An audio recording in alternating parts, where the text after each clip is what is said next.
Button has been hit, and we are officially live. It is.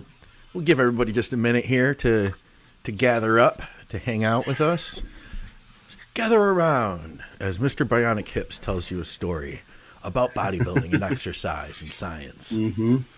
You know, Roman Fritz just got his other hip replaced. Oh, did he? I didn't see that.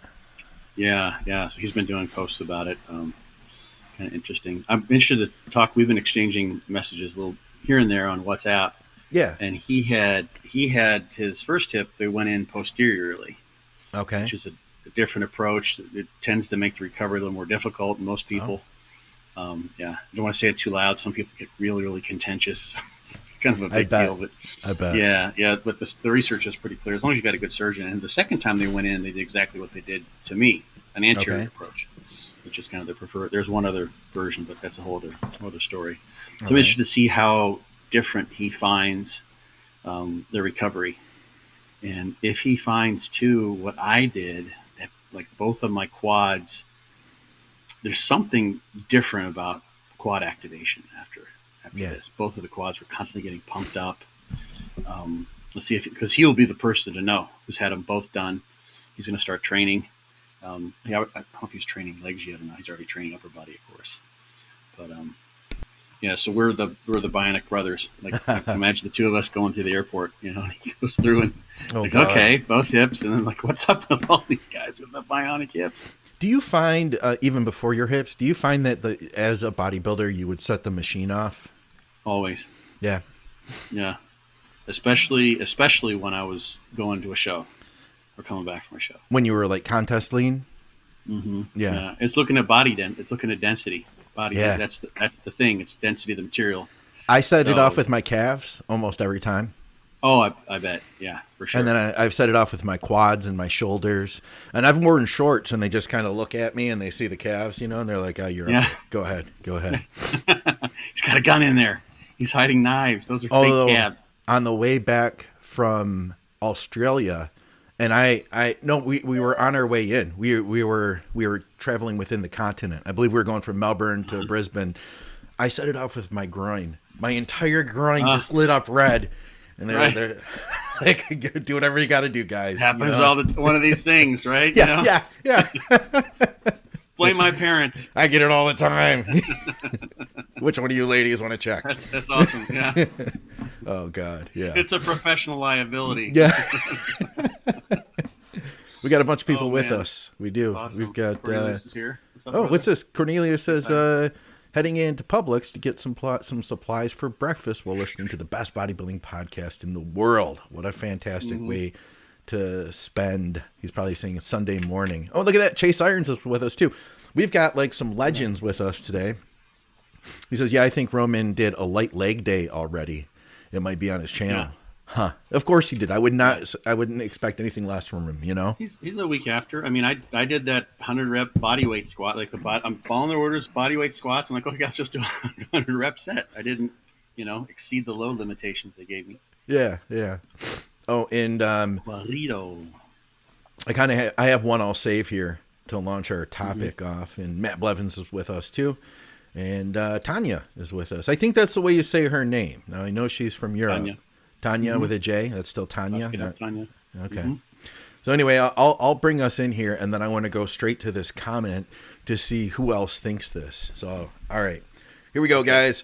Welcome back to Muscle Minds with Scott Stevenson. I'm Scott McNally, and all of our programming is brought to you by you, the people at Patreon. Thank you very much for your support and helping to make this channel what it is.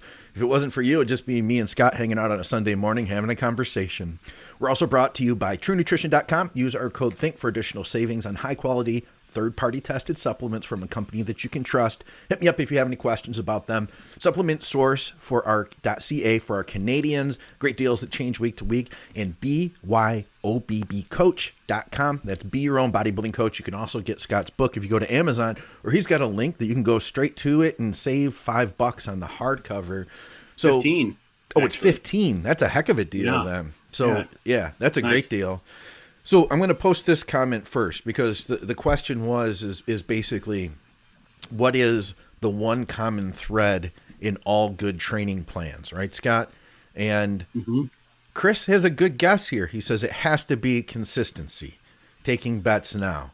And Mike agrees with him. He says most definitely, which I can't argue with that, right? Like if you're not consistent with your training plan, you're not going to get anything. So there's got to be that, right? But that's not where you're going. Well, no, I mean, but scientifically, you could say that too. If people don't, they will throw out data if someone doesn't adhere. Whatever adherence criteria are set, and that's not always, but most of the time, they will indicate the editor should have asked them like what was the adherence level of your subjects to your training protocol. So, if someone goes in and only makes like 7 out of 10 training days in the lab, or 70% of the training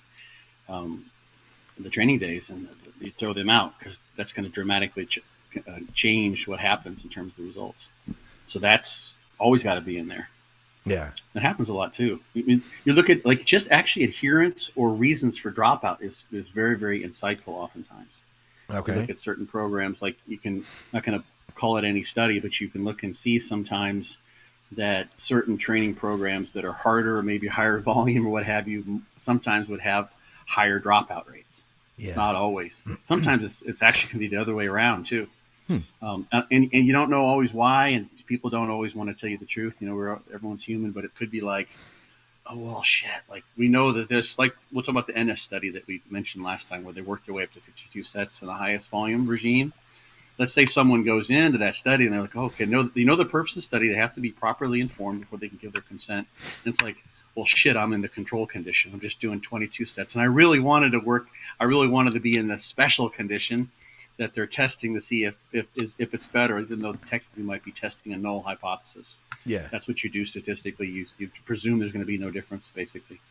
But then people are like, well, this sucks. I'm getting the placebo kind of, so I'm not going to stick with it. And they have a buddy, let's say, who's like, oh, this is working great for me. Right. People often, like guys go in like training. Okay, let's do this thing. We'll both do this for the next 8 or 12 weeks, whatever they ask us.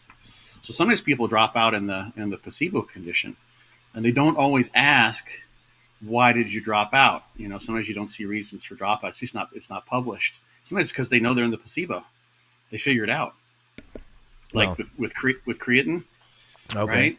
So you haven't had any creatine for a year, but everyone knows creatine puts weight on you right after you start taking it. Yeah. So guys are hopping on the scale like twice a day to see if they're in the creatine condition. Right. And they talk amongst themselves. It's like, yeah, I put on 6 pounds in the last week. I think I'm on the creatine. I'm in the creatine condition. It's like my weight didn't change. Shit. Yeah, I'm going to go ahead and I'm quitting the study and I'm getting on the creatine. Yeah. But that said, though, that's not where you're going today, right? Oh, also, I want to mention too. That's not the principle that I was going to talk about. But Chris mentioned, he said, hit the like button, which I agree with. Thanks for reminding us. And if you're new to our content, then let me encourage you to subscribe because we have several bodybuilding podcasts that come out each week. If we provide something to you today, definitely we'd appreciate the like and all that stuff. So, what is the topic, Scott? They're dying to know. It's very simple. It's progressive overload. Which everyone sort of kind of assumes, right? If the diet's going to work, you have to eat all the food on the diet. You have to follow it. And I posted this, and it kind of fell flat. So I figured it would be appropriate maybe to cover it on the podcast to give it a little more traction. And interestingly enough, I did cover it in a podcast about 2 weeks ago, and I just shared it again because a clip, I forget the name of the guy's podcast, but the clip came out. People can see my story right now of where I'm talking about this very thing. And if you could pull up that first image I sent you. Sure. This is the Instagram post. And it's not very, I looked at it, I'm like, that doesn't really come across as being as cool as I thought it might be. This one? So all this is, like, there's a big block of text, right? It is. And a bunch of red lines. These are I just went through, I think there's six different studies I found. I just kind of pulled them out. There are a couple I found that I could not find these passages, but I looked in the methods section. That's really the most important thing when we're thinking about, okay, what can I take from this study to apply to my own training? That's kind of the point here. So if we look at high volume versus lower volume, or progressing the volume, or stretch mediated hypertrophy, or drop sets versus straight sets, or cluster sets, or auto-regulation, or periodization, or whatever it might be. You want to see what actually was done. Like, not just from looking at the abstract, but you have to pretty much download the paper and read through that certain methods section. Sometimes it's a little bit of a rabbit hole because they will say as described previously, and then they have a link or a reference, which will take you to another paper. So you have to go and read in that paper. That's a nice time and space saver for them. But the key feature that you find in all of these studies, pretty much, and I think it's almost universally, unless they're intentionally not trying to employ this strategy in their training, it's universally implied and should be explicitly described in the methods section that they are applying progressive overload in some way, shape, or form. Right. So if you look at the top, there is Izquierdo, I think is how you say that. Assigned training intensities were, and then I've got the number of viewers buttons in the way, but were increased. Progressive resistance training principle was employed. Load was adjusted to each exercise session. Load was increased by 2 to 10% and 2 to 15% for lower body exercise, et cetera. You can read through those sections, and these are in the method section of those respective papers. Back starting in 1990 was the Bob Starren paper, great paper. And then, the most recent one I pulled out was 2021. You find this everywhere, even in that. And you can pull that down if you want. Right. Now, it's very hard to read, I imagine, especially if someone's on a phone. That's probably why it works so well on Instagram. But it's in all papers. This is the universal principle. It's the basic aspect of every resistance training regime, unless they're intentionally trying to not progressively overload. I found a recently published endurance exercise regime looking at responders and non-responders to see if there's a difference between that they started at a certain exercise intensity and duration and just did that for X number of weeks, or they progressed it as you typically would, as your heart rate adjusts or what have you. And of course, you got better responses when they apply progressive overload. So you might be testing that you don't have overloading, of course, across the entire training regime. But otherwise, it's always there. And the thing that's kind of interesting is if you're training scientifically, and you see so many Instagram posts, is that scientific? Is that evidence-based? What have you, right? Yeah. And people are saying, I'm following this regime, this is my training philosophy based on this evidence-based information that I've gathered, and I'm doing this, that, or the other. And so people show they're doing, applying some particular technique in their training, or they're training with certain exercises that show greater EMGs or whatever it may, all the plethora of things. But you don't see people saying, here's my logbook. And here's my progressive, flipping through the pages of the logbook. Yeah. And here's what and it's not all that glamorous. Yeah. But that's the meat and potatoes. That's the basics, right? Would you say that if you were to take, and this is kind of a, it's not an easy question to answer because there's like a lot of variables to it.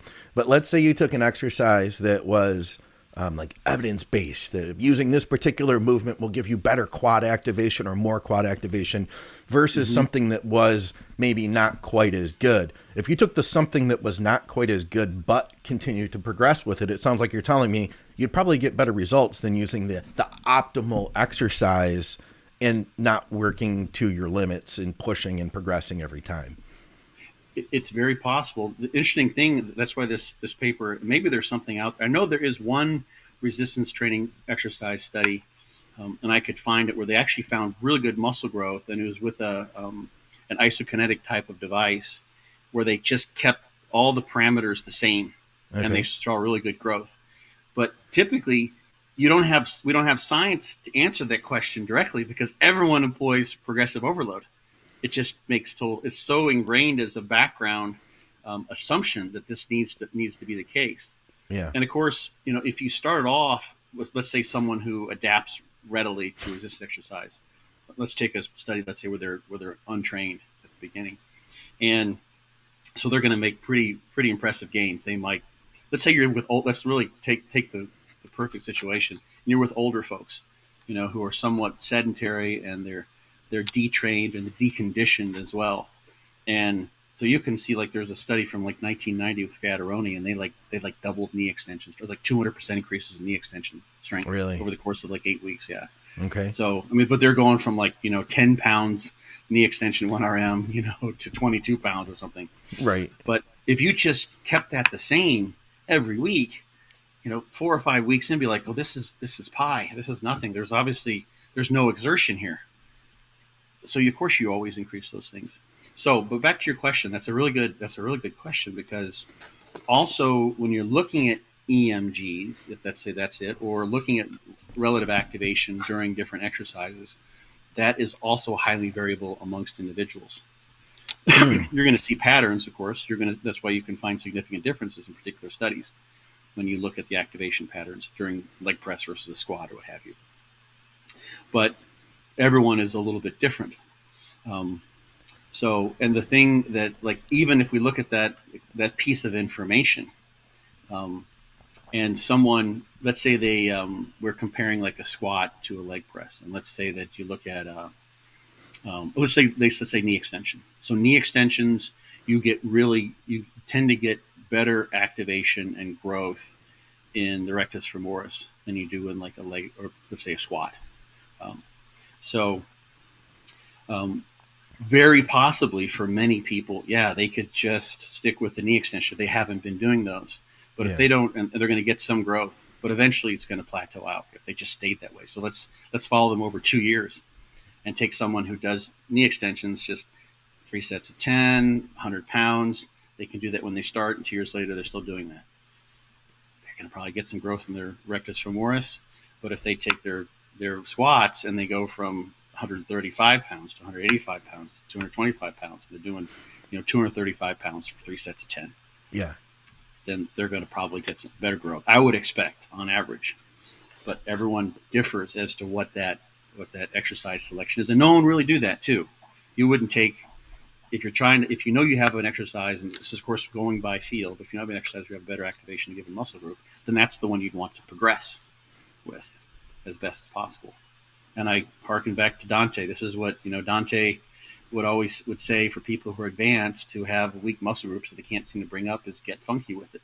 Yeah. Find an exercise, find a kind of biomechanical angle, put the muscle on stretch, disadvantage yourself in some way so that muscle must be activated, and you can't use accessory muscles, or you can't activate other muscles that are involved in the kinetic chain the way your particular neuromuscular system tends to do. There's be some neuromechanical matching that goes on, right? So certain muscles are activated based on the biomechanical leverages that you have. Yes. That makes that as easy as possible for you to move the weight, right?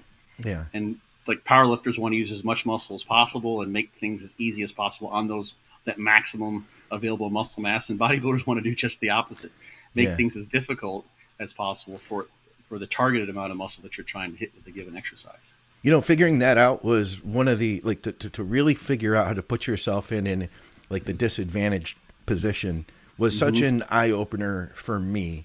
And I've said it many times before, but it was Dave Smith helping me with my chest press, and then I translated that to my back work. So, I've told the story a lot of times, so I won't tell the whole thing, but I was only using the top 2/3 of the dumbbell bench press movement. He explained to me that if I got further down into that hole, that I would basically disengage the shoulders, disengage the triceps. I'd be forced to then activate that exercise from the target muscle first. And and from there, I figured out how to move that to back, starting from a full stretch. Being in that full stretched position, I could feel the lat activate first. The biceps weren't, the arm wasn't bent anymore, where I'm holding tension in the bicep. That arm was just coming up straight, and then I was able to activate from the lat first. To me, that was, I would say, I would say at that point, a very experienced trainer, having done it for a long time, learned from a lot of people, that it was like such an eye-opener. Learning that one thing on the bench press translated to so many different exercises, and I saw better growth than I could have ever hoped for or expected in my mid-40s, Right. It basically becomes a different exercise. Yeah, it really does. And it was like getting newbie-like gains because it was being activated in a way it hadn't been activated before. I know. I've seen this just in my recent experience with my hips and the rehab. And I'd always sort of known this, but it's been kind of really interesting and dramatic. So I got the hip replacement, which is basically that's good to go. I've got this hematoma that was on the right side.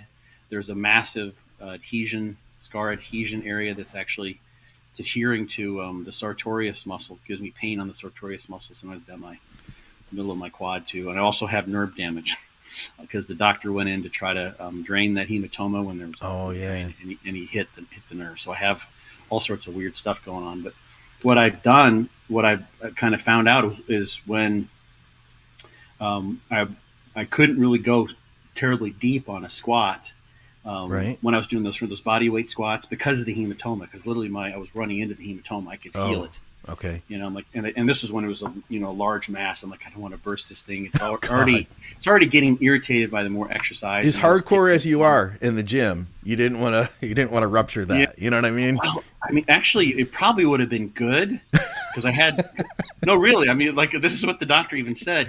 What caused all this is that they let me walk around after I was done with the surgery, and they kept me at the hospital for 3 hours when they're checking me out. I walked around too much. And when I got home, literally, they didn't check me when I left. Long story short, I got home and my left side bled out. I had to go back to the ER. And the left side's great, right? Because I got all that blood out of there. But on the right side, the blood stayed. Yeah. And I had a hematoma. And they didn't want to drain it. And the main thing, I actually told the doc, is like, I'm thinking about draining it myself. He's just super nice guy, but he's like, you do that, it gets infected, it goes down to the bone, and we got to redo your entire hip. Oh God. I'm like, okay. So they're really like the sterility procedures they have to go through in order to do these hip replacements are pretty extraordinary. I could only imagine. So deep. Because everything's so deep in there. And from what I have read, I didn't ask the doctor this, I probably should, but like with me, for instance, they did the one hip. And from what I understand, because they did me at the end of the day, they go in and they re-sterilize everything. He literally, they swap out as if they're starting with a new person. And then they do the other side.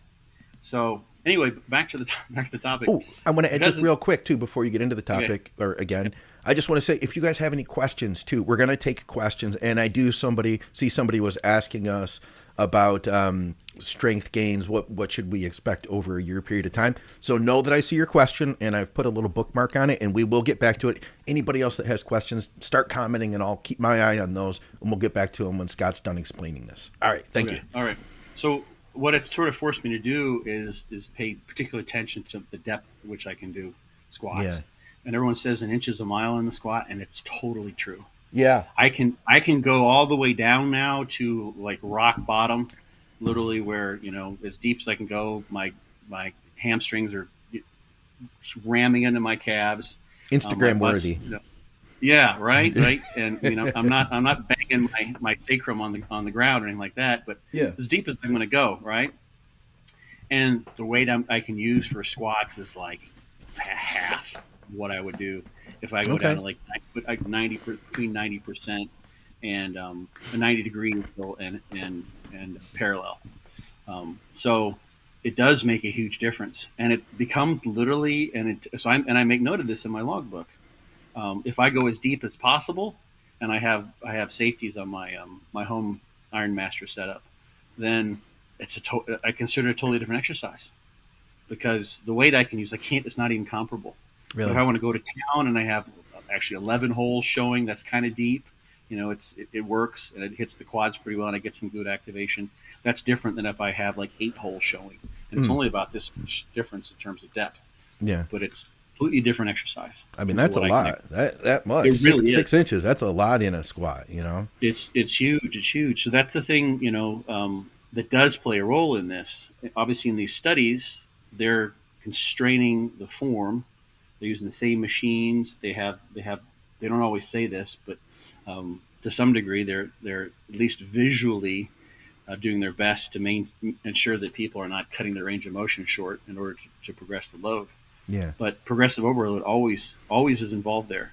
So there's an interesting study that just came out Brad Schoenfeld, Mike Isertel run the study. Plotkin is the first name.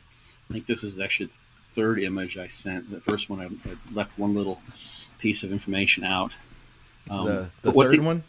The third one, yeah, the one, yeah, the second one, like I ignore that. The third one, this one, yeah, that one. You can make it probably full screen so we can see it all. All right. This just came out not too long ago. It was an 8-week study, resistance trained individuals. Twice a week, they're doing 4 sets each to failure. Barbell squat, knee extension, stiff or straight-legged calf, and a seated calf.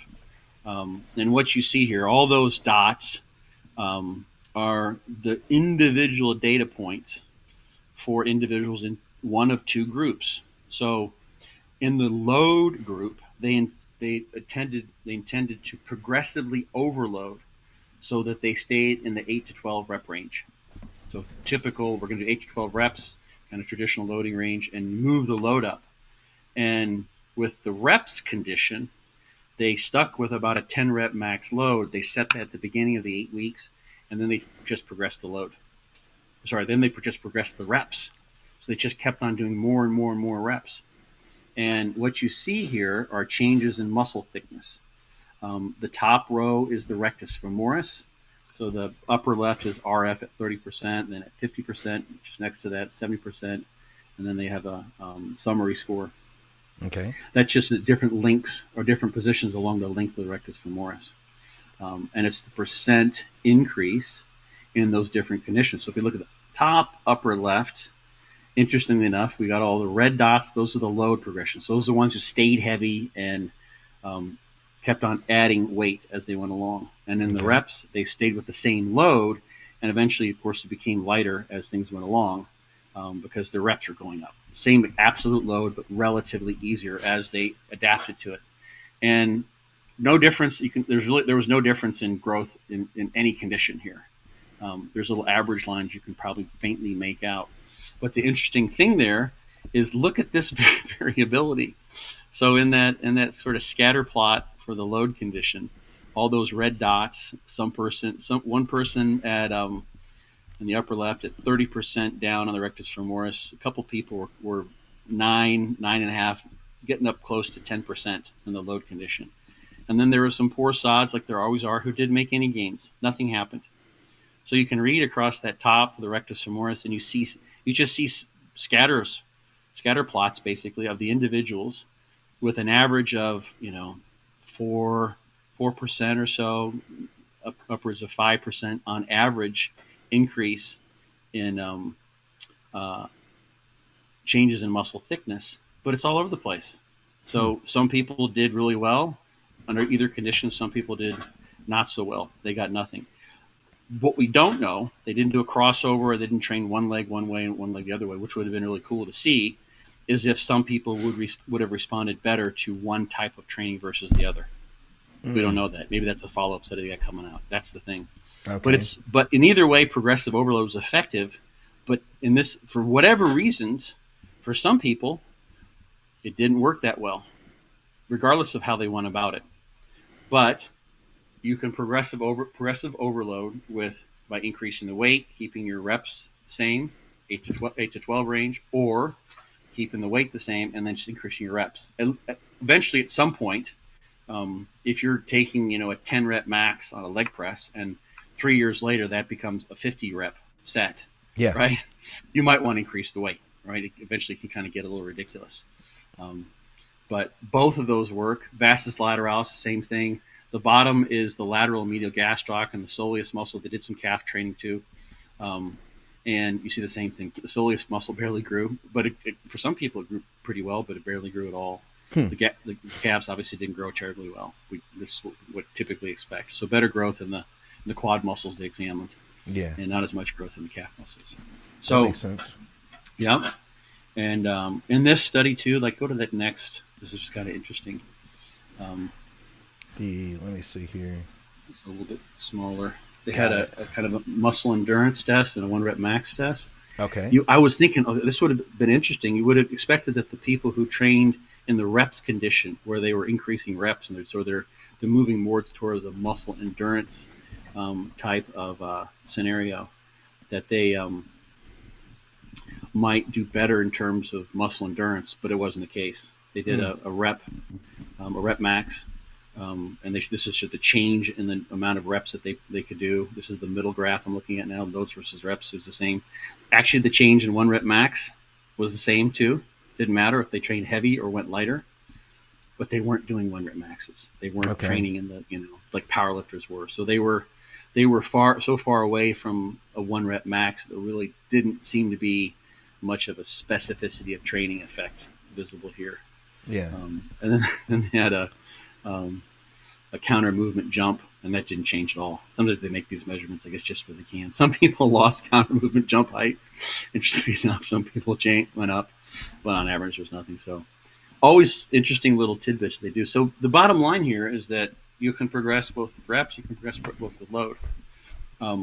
So that's the scientific way that things are typically done. And what's nice about that, which you don't see in regards to, and this is kind of one of the limitations to most all studies, unless they're examining this phenomenon, is when they take a training program.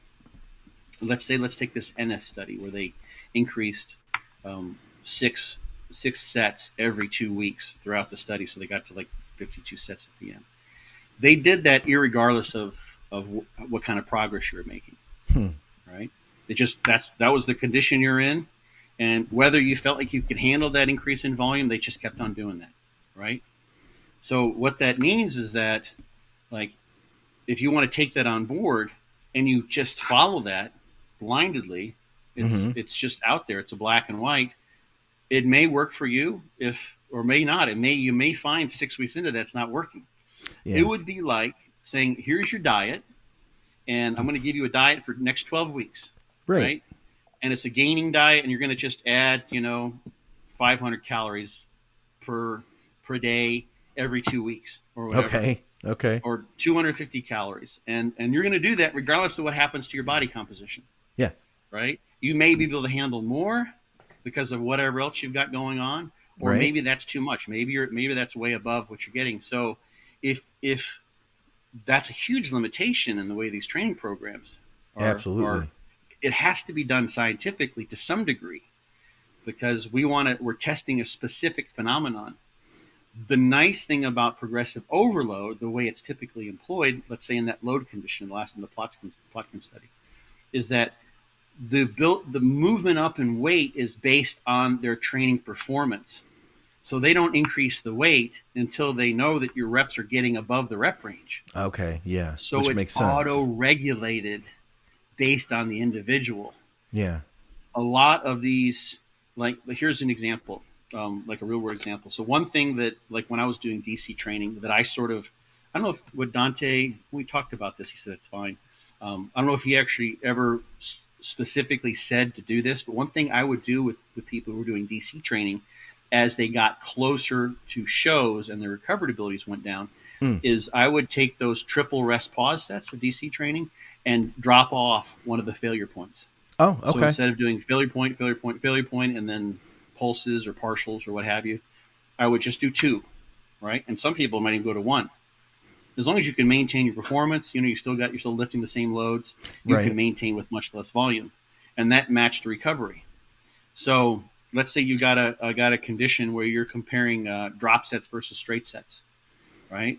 And it's trained with a high volume, and you're 6 weeks in, or in a 10-week or 12-week study, and someone's like, oh, this is getting tough. It was working really well for me, but this is getting to be too much. I can sense from my perceived recovery that triple drop sets on all of these things is too much. Well, if you're in a study, tough shit. You're just going to have to keep on doing that. That's the condition you're in. That's what we're testing. So you can, as I've mentioned it several times as it's come up, that could be someone who did really well for a period of time, and then they start to regress, or they start to plateau and maybe even regress near the end if they continue that way, because there's accumulation of fatigue that eventually makes that way more than what they can recover from. But if you, instead of doing triple drop sets, you drop that down to 2 drop sets, it may be that drop sets are more or effective because they're increasing the effective reps or effective time under tension at a given training volume for a period of time. But that time component and that auto-regulatory component is often missing from these research studies. with the exception of the one thing that was really, really nice is that the rate of progression of the progressive overload that's employed is based on the person's training responses and adaptations. And so that's why I think that's the thing it's it's universally scientifically employed. But when you want to have specific conditions that you're testing, if the question you're asking is whether adding 6 sets every 2 weeks is better than adding 4 sets every 2 weeks, better than adding 0 sets every 2 weeks, then you have to ask that question.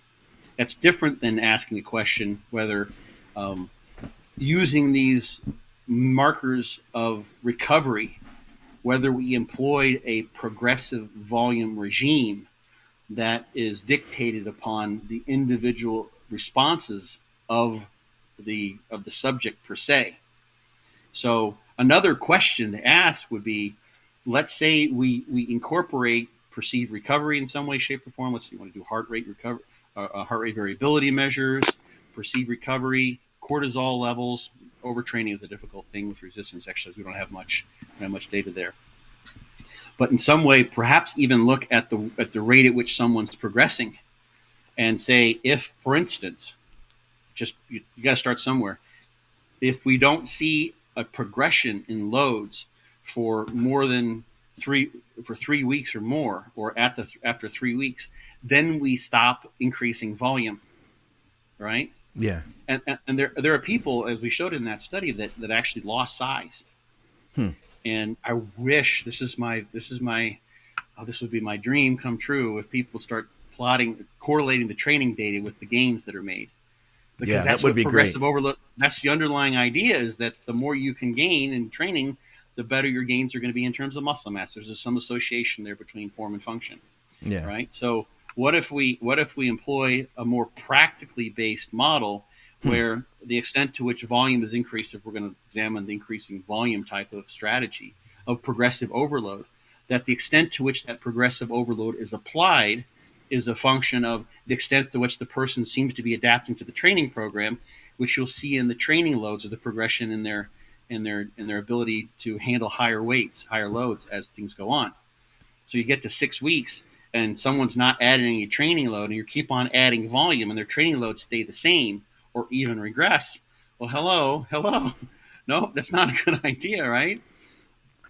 But in order to answer that question, the way it's been set out in that condition, that's what you do, regardless of what's going on. Yeah. Right? We're going to cook this. We're going to bake this cake for 4 hours, and if the house catches on fire, it doesn't matter. We're still going to bake it for 4 hours, regardless of what practical signs and symptoms we might have. Like, okay, it's time to stop baking the cake. This doesn't make sense, and that's probably a poor metaphor, but that is what can possibly happen. And I wish these data could be brought forth. They have them, because every time someone comes in as a subject, just like if you're training someone in the gym, they've got a logbook there. They're writing this stuff down. It's like, okay, maybe some people, have kind of a photographic memory, and they know that, subject 12 used 125 pounds last time on exercise X, Y, or Z, right, and they're going to move it up. But most of the time, they're looking at that stuff, so it'd be very, very clear. So the main point is that progressive overload is the thing that is sort of the most scientifically, universally applied strategy. And it's the one that is least glorified on Instagram, interestingly enough, because it's the most badass. Yeah, it really is. It really is. Like, I remember Dante would do this. There was one guy, I'm not sure what happened to the guy, but there was one guy, I remember this post, like, just clearly, and it was like, look at his progress on this exercise. Like, he had a number of exercises, and it was like, he was just micro-loading, just like Jordan Peters does, week by week, or every 3 weeks for like 2.5 years. Yeah. And he dropped back and he came back to the exercise when he wasn't making a load. It's like, that's awesome, right? That's so much more powerful. Yeah. And it's simple. Sure. You know what I mean? It really is. It's just simple. Yeah. It's simple math. It's just simple to do. There's no over sciencing it. It's just basic. And that's really, I think, the main thing that I think everybody on the channel really tries to push home is that it's not about, like, I think that Dante has literally tried everything in the gym. You know what I mean? If there was some sort of secret that everybody's figuring out now, he would have already known. You know what I mean? And there is, you know what it comes down to though, is I think that everybody wants an easier way, be it in training, be it in diet. If you tell them, hey, you can go to reps in reserve and make just as good a progress, that's kind of like saying that, you know, you can eat your diet and still have cupcakes in the evening and make just as good a progress. You know what I mean? There's like, it's an easier, and that's, I think, attractive. And that's probably what sells better than saying, hey, if you work really hard and you put everything you have into this and you keep progressing in the gym, which is going to be brutal, it's going to be dangerous, and you're going to have to go through a lot of pain. You know, it's like, which sounds more like a better sales pitch. I think the easier version does, you know, and it's always been the case. Right. But even with a reps reserve model works for people. I hear from people all the time. Yeah, for sure. But if you look over time, you know, blast for blast, you go from 3 you still have to progress. Reps reserve to 2. There's some progression should be there. You should, yeah. You know, if you're using reps reserve, I agree now. I do think you can progress with it, or you can grow with it, but there has to be some level of progression in there. Yeah, you just can't keep doing that, or you just can't, like if we take the, you know, the stretch media hypertrophy and training and lengthen positions, like that's not a way you can just sprinkle fairy dust on your sets, such that they become magical without any progression over time. All right. Well, listen, we've got a whole bunch of questions now. And first of all, how do you think you say this guy's name? Because he commented later, he was like, nutritionista. Yeah, he was like, I don't think Scott knows how to say my name. He said, I know it's really hard, but then he said Caesar. Nutritionista. So do we call you Caesar, I wonder? Caesar. Well, I'm very, you know, right. Midwest, so I say Caesar, like Little Caesars. Caesar. You know? Anyway, though, his question, though, he said, I wonder if there is a rate of strength gains per year that would be minimum to elicit muscle gains. I find some exercises I keep the same weight year round. He has a little bit more. He says, I've asked that because yearly I've been gaining stage weight, but there have been some exercises I don't seem to progress a lot on, specifically when it comes to pressing exercises. So he said stage weight, that just represents, you know, his entire body, assuming conditioning is the same. But what's happening with his chest? And it can be, you know, that he's a kind of a delt triceps pusher, so to speak, and maybe whatever chest pec size he's gaining isn't coming on his pressing exercises per se. Because those are basically driven by the size, and of course, obviously, his nervous system is what's doing the work here. But size of his anterior delts and his triceps, it could be that, you know, he's not utilizing those in a way that he could progressively overload, such that the pec muscles would grow from that. So maybe if he's still active right now, he could ask. We could find out, is he making he's pushing exercises, and imagine he's overhead pressing, and then so delt and chest exercises. Is he making gains in those muscles? Simultaneously. Yeah, I wonder, he is still with us too, because he recently added, he said, during my prep I had strength regression because of my volume, and I clearly shrunk a lot, specifically muscles I was focusing in hammering sets. I think he was hammering sets. Yeah, hammering sets. Yeah, that's why, I mean, I don't know how long I've been, it always made sense to me, and it seems to work out really well. You can't train with the same volume when you're getting deep into a prep. You don't want to lose strength. Like dance with the one who brung you. Yeah. You don't want to lose strength at all. That's a sure sign that something's going backwards. Yeah. I tell people rest more between their sets if they need to. Take some more time. Keep those loads and the reps where they once were, even if you have to drop the volume to half. Yeah. Yeah. You know, if you can still do, if you can do 200 pounds, whatever, for 10 reps, being in your prep, and you're doing 200 pounds for 8 reps, you know, 2 weeks out, chances are you've kept a lot of the muscle. Yeah. Almost all of it. Yeah, no question. It'd be interesting to see what his presses looked like too. Like you said, you know, is he using more delt? Is he using more chest? What's going on there? I mean, most overall, it sounds like he's growing. Size too. It's interesting. Have you noticed this, Scott? I'm sure you have. Most people pressing strength is the thing that is most apt to go down. when Yeah. people go into a prep. Yeah, it does seem Yeah. that way, doesn't it? It's kind of uncanny, and I think some of it is because I mean, there's a reason why we ask, how much do you bench, not how much do you squat or what have Yeah. you. Yeah. So a lot of people start off with a lot of focus on those pressing movements, and they want to use as much weight as possible. That's the metric of the man in the gym. Yeah. Is what are you pressing? Yeah. People, I mean, sometimes it's cool to see someone who's doing bent over rows with 4 plates, right? Oh, That's yeah. badass. That person's strong. But when someone's on the flat of the incline press and they're pressing 3 or 4 plates, okay, that guy's strong.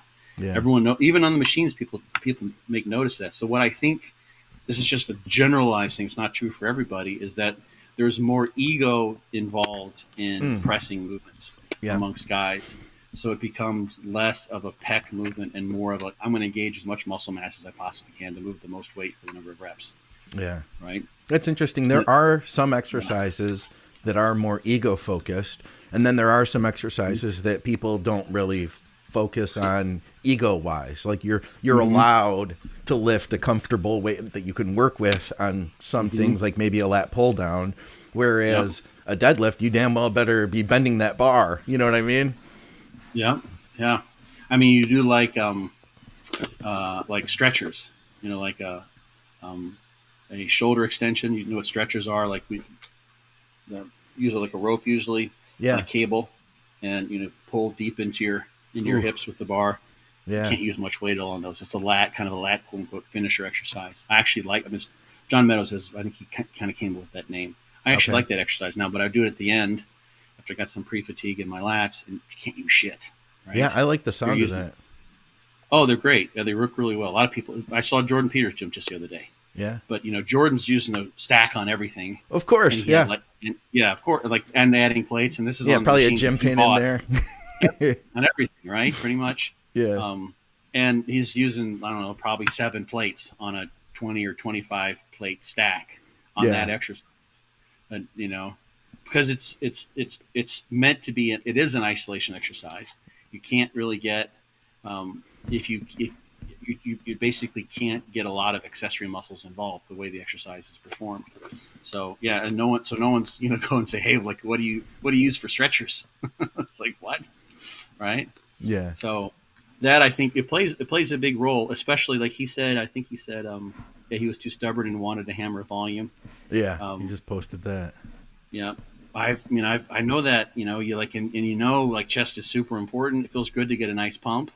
So you go into the gym, you want to get that pump in your chest, and it can be this sort of feed forward cycle where you're like, okay, maybe I'm losing some size in my chest, which I don't like.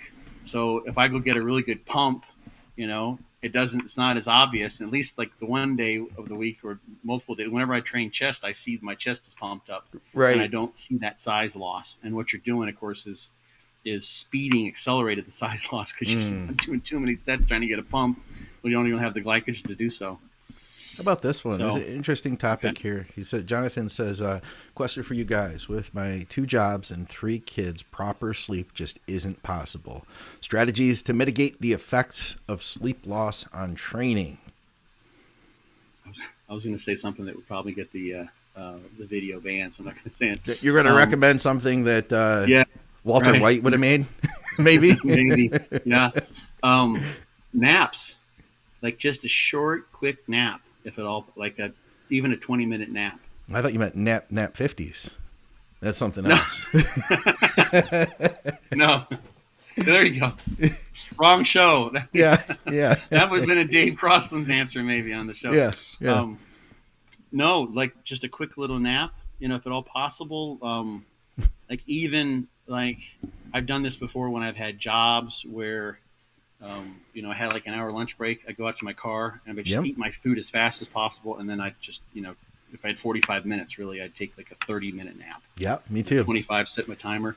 And it's not like you're getting a full sleep cycle, but you wake up a little groggy afterwards sometimes, but it does make a difference. It's really, really helpful. You have to train yourself to do that too. You know what I mean? Yeah. It doesn't always come naturally, but I did the same thing working for the soda company. And I would go out to my car in my lunch hour and clock out, eat my food. And if it was like the summertime, I'd just crank my air, and I'd be like, well, this is the cost for admission, living my life. Right. And I'd crank the air, and that nice cool air would feel so good. I'd sit my seat back, and I'd close my eyes and usually set my alarm clock for 25 minutes. And I trained myself to just be like, boom, I'd wake up then. And another good time is before you go to the gym. I would, if I was exhausted, I'd drive to the gym, park in the lot, same thing, sit my seat back, lay back for 10 minutes, just enough time to doze off and wake up a little bit mentally refreshed. Mm-hmm. It really, both of those excellent strategies. So that's kind of the, it sounds like he's got kids that are waking him up. Yeah. And the jobs just preclude getting enough sleep. So, and what about this too, Scott? What about if he, it might not seem like much. A lot of times we're like, I don't have a chance to get good sleep, so I'm just not going to get good sleep. But do you have, let me ask him, do you have an extra, could you start winding down even 20 minutes sooner? You know what I mean? Mm-hmm. Are you giving yourself that 20 minutes, or are you kind of lollygagging, spending time on your phone? Because we can kind of justify it like, well, I had to work all this time and I have my kids to take care of, so I deserve some me time. And then you kind of spend some time doing things when you really could have said, okay, I'm going to get my best workout in tomorrow. That means that I'm going to turn the lights down low, not have bright lights going in my eyes. I'm going to try to avoid screens. I'm going to not have loud sounds coming in. If I am watching TV, I'm not going to watch something that's like action packed. That's going to get my adrenaline pumping. Rambo. Yeah, exactly. No car chases. I'm going to maybe read a book instead. And you can even get sleepy time tea. I drink that now as just a habit. I don't know if it helps me sleep, but it's like my nighttime ritual where I get my book out, I get my sleepy time tea, and I know this is time to wind down. I have the lights down low. I have a little book light on my book and all that, and I try to set myself up. I make it a habit, a ritual. I train myself to try to get a little bit more rest. Mm-hmm. Yeah, sleep hygiene. Having something that you do ritually, that the catch-22 behind that is, and you hit it right there with wanting to have that personal time. And I've seen this is especially when I've been doing a lot of work. And now I have I have simultaneously two needs that are sort of counter to one another. One is I want to switch my brain away from all the work stuff. So I do something fluffy, whatever. And a lot of times that can be on the computer, and instead, so that it's almost like I need X amount of time, like an hour or two of something where it's not work related, but then it cuts into your time. Right. And you're not shutting down. Yeah. So having that one moment of sort of awareness, of sort of quote unquote disciplined awareness, where you say, okay, I'm not going to fall into this trap of, spending the next, 2 hours futzing around on Instagram because I need to find some way to shut my brain off. I'm going to find some way to shift that and get into a sleep pattern, or a sleep promoting pattern that doesn't keep me awake, but also allows me to shift out of work mode and everything else, to downshift from the hustle and bustle of the day. Yeah. And it's tough because, you probably noticed I have my phone set up, everything goes 8 o'clock, it shuts down. Yeah. Modus. What's it, silent? What do they call it? That my phone. What do they call it in your language, English? Yeah. I think it's just like the do not disturb mode or silent. Do not disturb. Mode. Yeah, whatever. Yeah, and it's nice. I see it sometimes. I'm on the phone. I'm like, okay, good. And I don't get messages. Nothing comes through, right? And I really don't, futz around. It's you have to be careful, because if someone important calls you, you have to put them in the right. You can categorize them so their calls can come through. Yeah. But I'll even be on using my phone at that point, listening to something while I'm making the dog's food, whatever, and I don't get phone calls from people. I'm like, they called and it doesn't go through. Right. So, but that's super helpful. It's really, the way I see it, if I did everything I was supposed to have done during the day by 8 o'clock, I don't have any really need, unless I've futzed around or I've got some special thing. I don't have any need to be doing things, actively doing work related stuff after 8 p.m.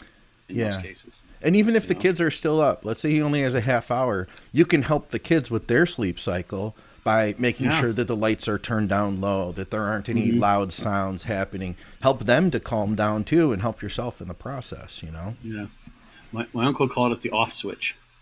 And that's what that, I see it, it comes across, the little icon flies across. It's like, okay, at this point, like it's done. The day is over. Like any things that I thought like I needed to finish, it's like, nope, it's out the door. It's kind of like it'd be like if you had a. So the problem with some, and for me especially, I could work all day long. Yeah. Oh yeah, me too. Schedule. Yeah, you too. So, but if you have a business that shuts down at, it's a 9 to 5, it shuts at 5. Well, then you're done. Right.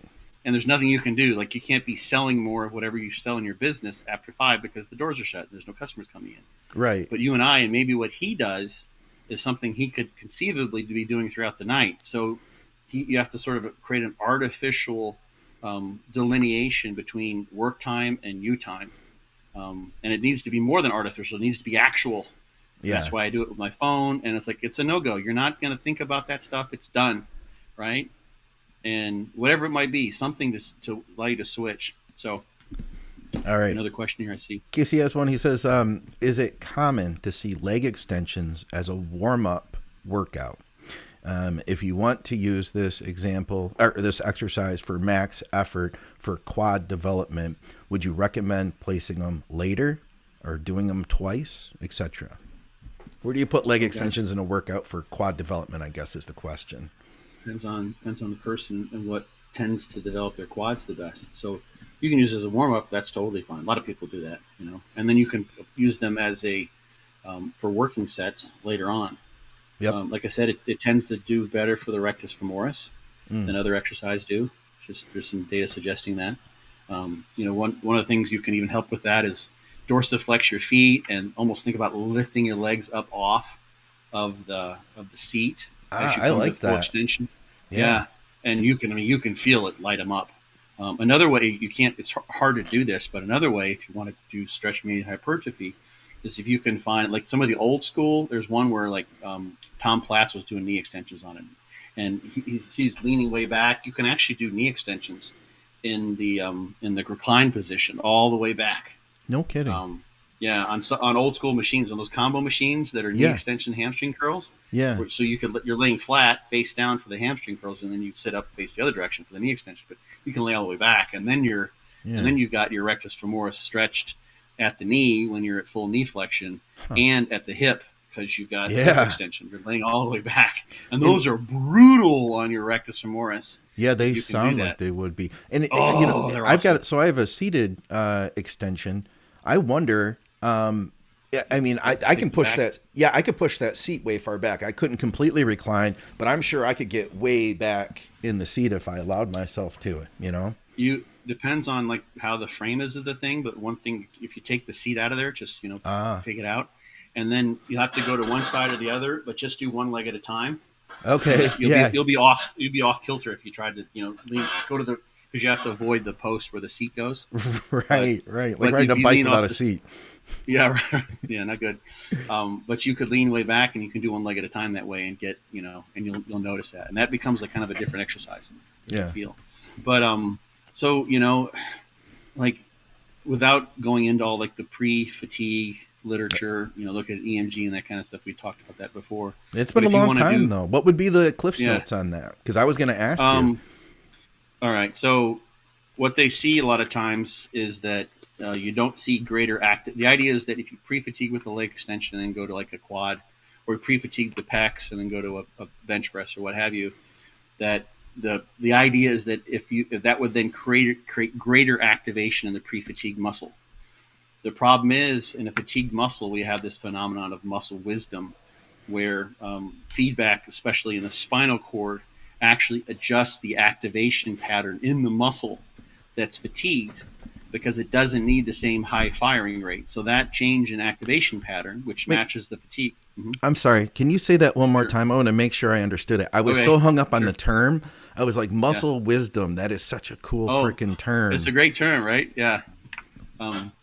Brenda Biglin Ritchie, I think, is the first person that quote that. So, yeah, what happens if you look at the when muscle fatigues, its contractile properties slow. Right.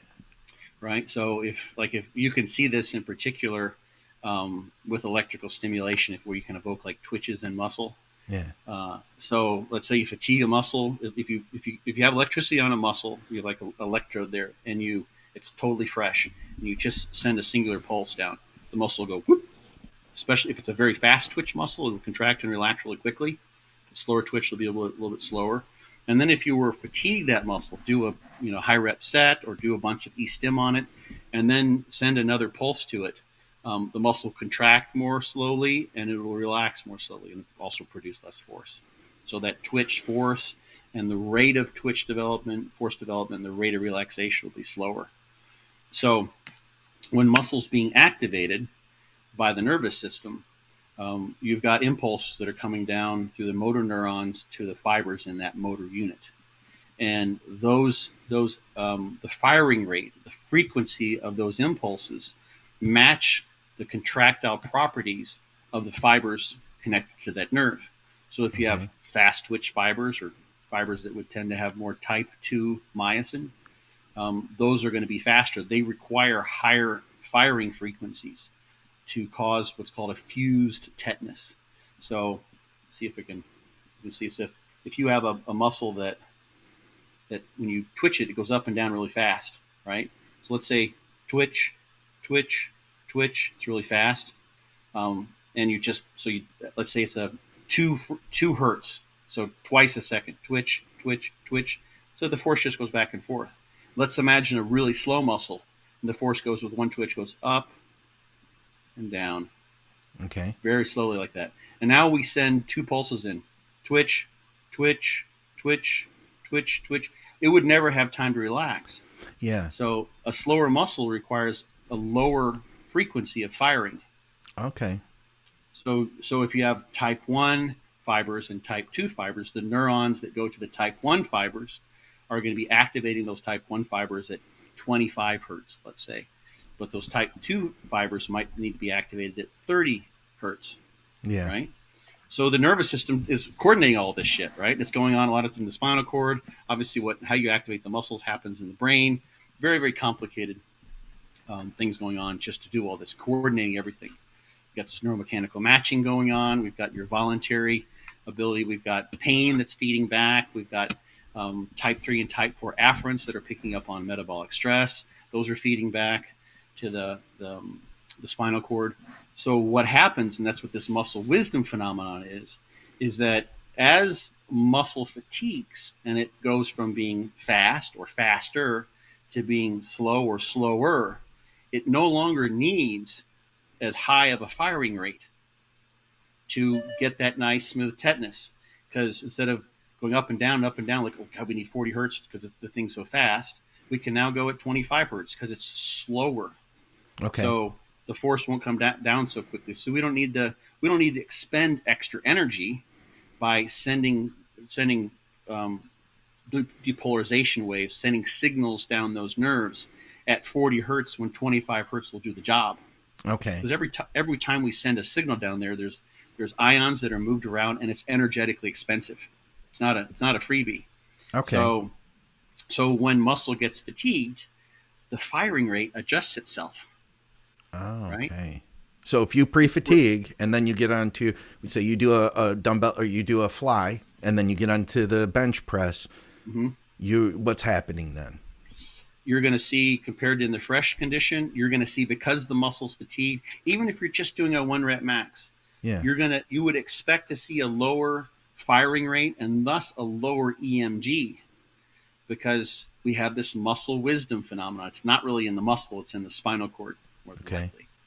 But so the rate of firing and thus the EMG, which is measuring electrical field potentials changing because of the flow of these ions that are involved with the depolarization wave, we're going to see a lower EMG in a fatigued muscle.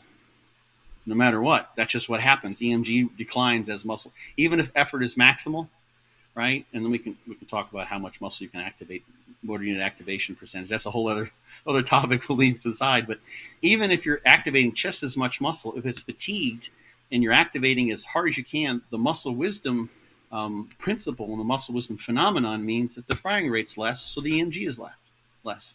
So if this is sort of the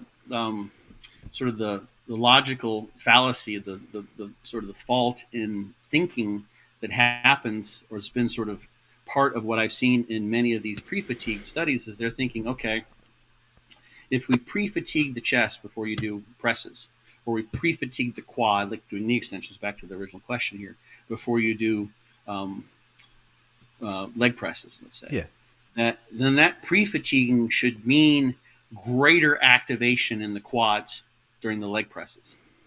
Right. But even if the relative effort is the same, the EMG is going to be less because the muscle's fatigued. Right. Okay. And so when they compare the fresh condition, where you've got higher EMGs at a given relative effort, and the fatigue condition, what you see in, I think, all of the studies is the EMG is the same. So you would expect it to go down, but it actually is the same. So that tells me that you've got actually an enhanced EMG activity relative to what you would expect in the fatigue condition, which is exactly what you want to have. You've got greater reliance on that muscle is having to do more than it would otherwise. And the EMG not going down indicates that that is indeed the case. So you do actually sort of create a situation where that fatigue muscle is being relied upon more so than it would be, because your nervous system is trying to coordinate everything. So let's say you've got certain amount to do the leg press, make it a squat or whatever. You've got a certain amount of quad activation that's necessary, hamstring activation, adductors, everything has to be in sequence so you can perform that. Although you're held in a plane of motion with the leg press, you're still got an activation pattern. And so the relative force being produced by the quads and the hamstrings and the glutes, let's say for a set of 10 with X load, your nervous system is going to want to make that the same in the fresh condition versus the fatigue condition, right? And so the fact that the EMG is the same and not less in that fatigue condition suggests that there's relatively more effort going to the fatigue quad, so that the force will be the same. So you actually have done what you're hoping to have done, which is make that quad, activate that quad more so than it would have been. Yeah. But the studies they don't recognize that you're expecting EMG to go down in the fatigue condition. They're not accounting for that. Okay. So that's the muscle.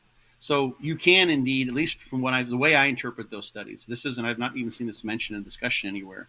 They've just sort of forgotten this muscle wisdom principle, which has been around from like the 50s. It's pretty, kind of basic muscle physiology, that the muscle doesn't, because if the muscle kept on activating at 40 hertz, you would have nerve fatigue or neuromuscular fatigue at the neuromuscular junction, because that nerve would be doing much more work than it needs to, and it would potentially shift the locus of fatigue towards the nervous system, right? And it doesn't make any sense. It doesn't make sense to try to turn on a muscle more frequently than you need to. It's just wasteful energy. So anyway, so you could do the quad, you could do the knee extensions as a pre-fatiguing exercise for sure. If you have exercises you like to do and you want to make them more quad focused, in my experience, that can actually happen. And you know this at least as best you possibly can. When you do, after pre-fatiguing, you do a squat or a leg press, and you get done with the set, and you truly went to all-out failure, and your quads are absolutely killing you, and you don't have as much muscle pump, et cetera, in the other muscles. Now, is that perfect? Is that the perfect indicator? No. But is it strong anecdotal evidence? I would say yes. It tells you that something's going on there, especially because you would expect that your performance would be less. So if you're fresh and you can do 500 pounds in leg press for 12 reps, and now you go and your effort's the same and you're going all out, and now you're doing 500 pounds for 8 reps in the pre-fatigue condition, and your quads are killing you, and you don't have the same sense of fatigue in your hamstrings, your glutes, which you typically would had you not pre-fatigued, it tells me that you've shifted the locus of fatigue, the failure point, in the kinetic chain towards the quads. Yeah. Makes sense. Yeah, go ahead. Having seen Casey's physique, I will say this, that I don't think you need to really focus a ton on quads right now. He's a men's physique guy. He has an overall pretty dense physique. He's looking to bring up his arms. If he was going to bring up anything, maybe a little bit of hamstring, maybe. I think that hamstrings are the thing that people tend to, I saw it in my own life. I had small legs, and then I grew my quads first. Thighs. Yeah, not small calves, probably. They were not bad the whole time. Okay. But then after I had quads, I still needed hams. And you see that a lot, like in we'll say like sophomore bodybuilders, sophomore competitive bodybuilders. They've gotten some level of development. They still have a long way to go, and the quads tend to, I think for a lot of people, they tend to grow faster. Would you agree with that for a lot of people than hamstrings? Hamstrings are an afterthought most of the time. Yeah. And maybe it's because we can't see them. Yeah. Well, is there a specific rule? Because I've seen some competitors in men's physique, and they're getting, the shorts are getting tighter now, and they're kind of creeping them up above the knee, so you can see a little bit of thigh muscle development. Is there a rule as to how long they're supposed to be? I think they just enacted something about that. Okay. Like I can't remember what the specifics are, but I think they did. It is interesting though, because years back they just wore real baggy shorts, and nowadays any of the guys that are worth their salt are, they've got tight shorts on, and you could see that they train legs. You know what I mean? Exactly. Same thing happened with classic physique. Oh yeah. Right now it's full blown glutes. Right. Yeah. The backsters that completely just slid away. Real dense lower bodies in that division. Yeah.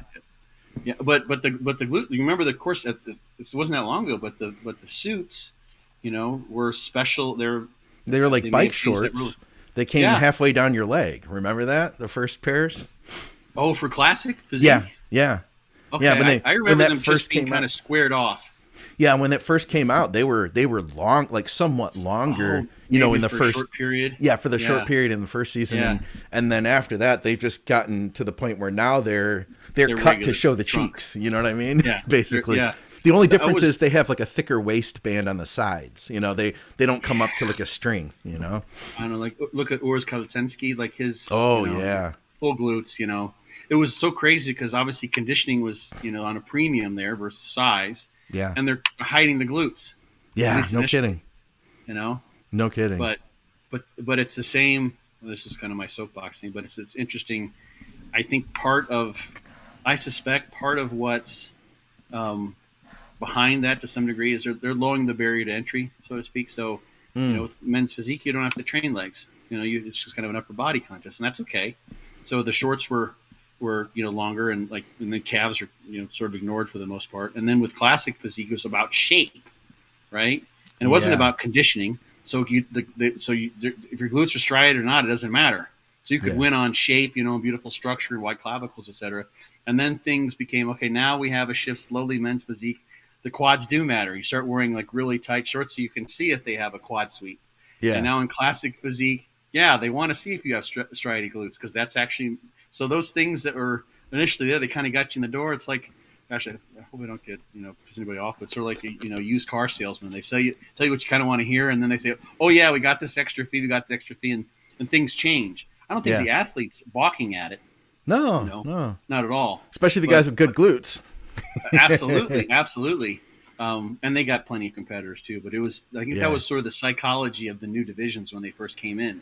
Yeah, and it just shifted over time. Matt Sharp says it's 2 inches above the knee. That's where the new men's physique division trunks or shorts are supposed to be. Okay. So there we go. Let's see if we got maybe time for one more here from Chris. He says, so Chris was the guy who initially said consistency is what he thought we were going to talk about, which he wasn't wrong. Consistency is important. And I guess consistency is a big part of progressive overload too. So we'll give you points for that. We'll just throw this one in. He says, a question for Dr. Scott. Do you think the nutrition of the trainees in the studies should be tracked to get better data instead of just training data? It seems to be an important missing piece. I'd freaking agree with that, man. Nowadays, typically you do just see nutrition. It's just dietary recall, but the data are there to compare. Yeah, the data are there. I mean, it's such a variable, right? Oh, it's huge. Of course, it's the thing that taking these ideas and applying them practically is you would look. At someone who starts off and they're at 3,000 calories, and let's say you're doing this is just I'm not trying to pick on this study and keep on bringing up this, keep kicking the dead horse, but let's say you're increasing your volume. You're going to use that. You're going to have a specialization cycle, right? And you increase volume and trying to hold everything else. And you're finding okay, this is kind of getting harder to recover from, but I'm making good gains and I'm not getting fat. Well, then in addition to whatever programmatic training changes you would make, you would also make changes in the diet. Well, they don't do that in the studies, So if you do have someone whose perceived recovery is dropping, right, there's various things you could do, of course, like take a day off training, have a deload, stop progressing the volume as fast as you possibly would, or say, okay, well, gosh, you're not eating a whole lot. If we're going to make these gains, there's going to be probably some body fat that's going to have to come with it. It's just sort of the name of the game to some degree. Once you get to higher levels, not everyone can have the holy grail of dropping fat, gaining muscle at the same time. So you're going to have to eat more, and that's another factor that they do track and dietary recall. The evidence it's horrible. Yeah, Chris asked what that is. He says, is that where they just asked them what they had eaten over the past week? Yeah, it's more than just like, hey, dude, what'd you eat? Like they actually have, specific forms, and they ask them to write down everything that they eat, the amounts, and then, it depends on how they do it. It could be two weekdays and a weekend. But yeah, people, it can be way, way, way off. Okay. People tend to underreport when they're in a dieting type of study. Kind of tend to overreport if they're supposed to be eating a certain amount. So the thing I'm not even sure about is typically what you see is there's no differences between these groups. If you might tend to see some bias towards error in reporting based on the training regime someone's following, right?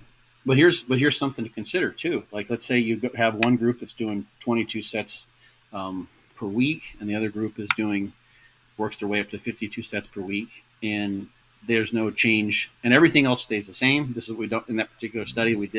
They didn't report or record even what other training was going on. They just left it up to the competitors, left up to the trainees, the subjects. This is like, okay.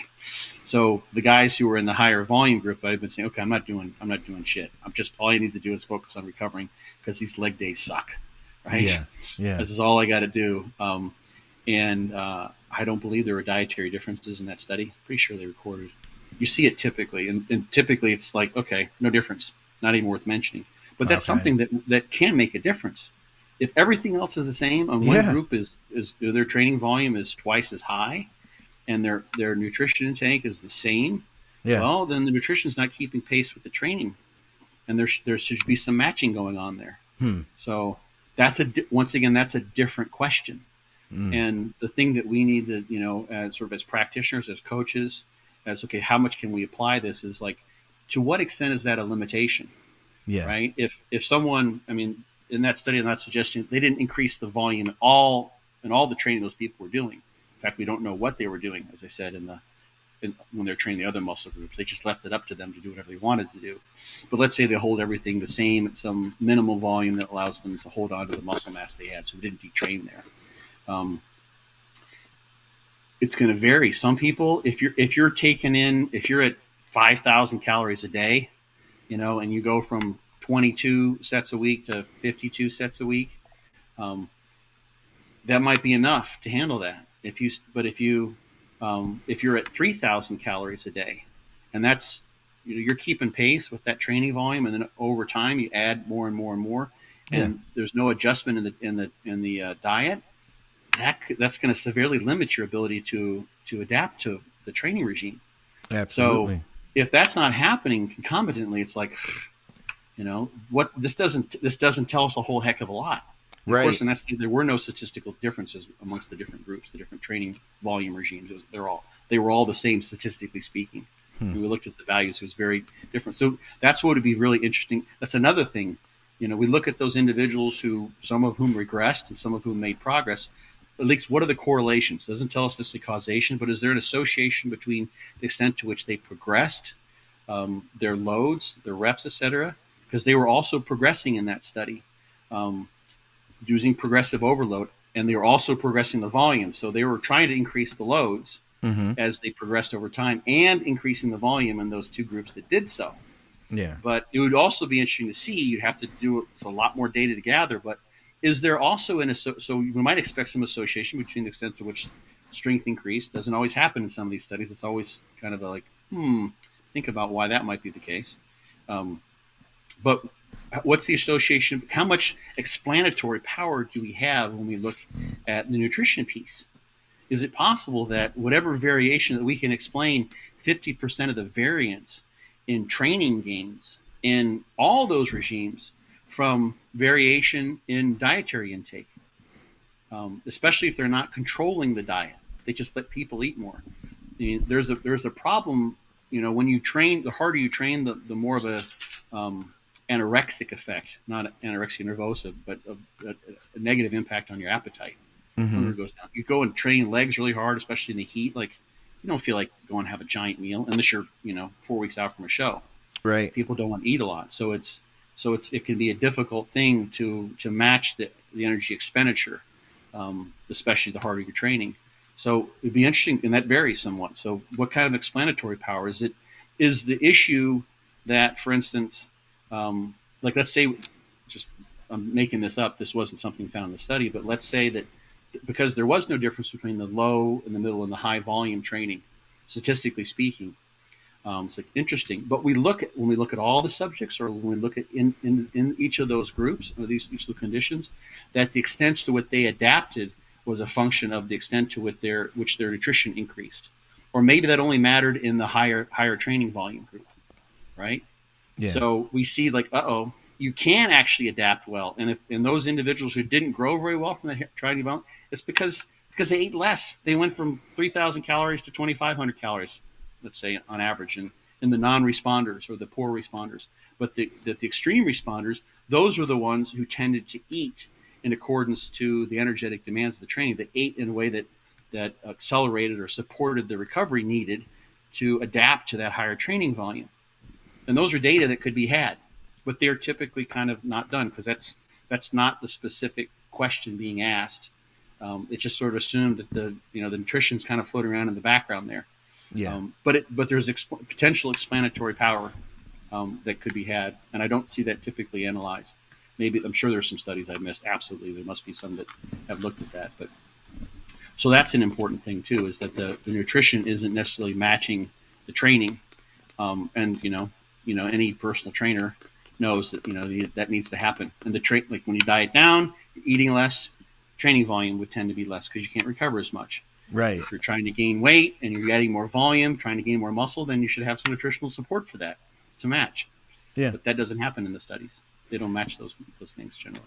Yeah, it would give us, I could see that, more insight. But hey, listen, that's all the time we've got here for today, and we appreciate everybody tuning in on the live stream. I think we got to everybody's questions, and some of you guys were like commenting to each other. All that's freaking great. The more you comment while we're live, the more that helps to push the show into the algorithm. So thank you for everybody who's commented. And if you haven't liked this yet, if you got something out of it, then please hit the like button because that'll also help us out a ton.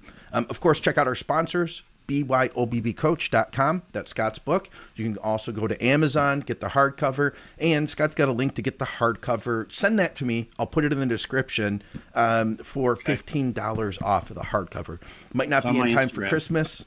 But they'll want to, if they're here, they want to hear. So send it to me. I'll put it in the description. We'll make that happen. And of course, check out truenutrition.com. Use our code THINK for additional savings. Check out all their carb powders. They got everything from really cheap stuff like Carbo Load. It's a good high quality, complex carbohydrate. It's like, I think $10 for what'll end up being, if you use 30 grams a day, it'll be, or 25 grams a day, it'll be like a 60 workout supply. So if you're strapped for cash, that's a great carb to use.